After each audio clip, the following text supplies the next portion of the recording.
Hi Guy, Larry Elford here, your investment bodyguard.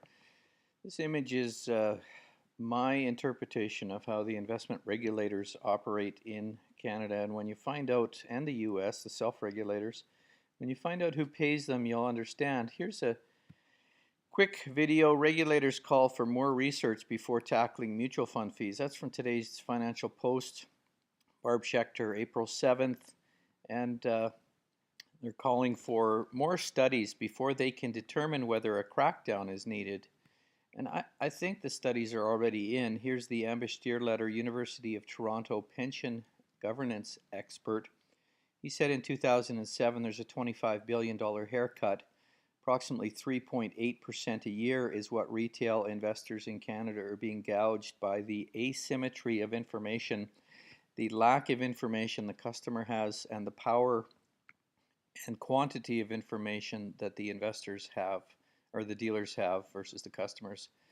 To compare that 25 billion, if we skip ahead to today, there's $1 trillion in mutual funds. If that fee hasn't changed a great deal, so we're talking about 38 billion being shaved from Canadians' life's work and savings.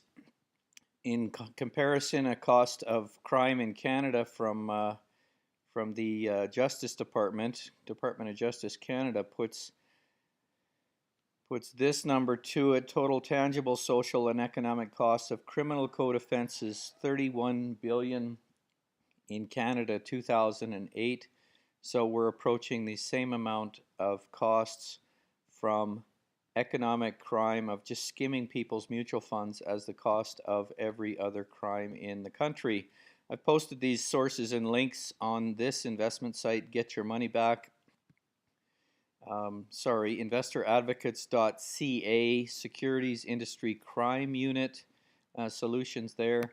I did a video at the launch of Bruce Livesey's good book. Just a little bit about my experience with retail. And I talked about investment funds that had fees placed on top of other fees, placed on top of other fees. I don't think those kinds of selling tactics are included in Keith Ambasheur's study, the sales tricks. And so the crimes are actually worse.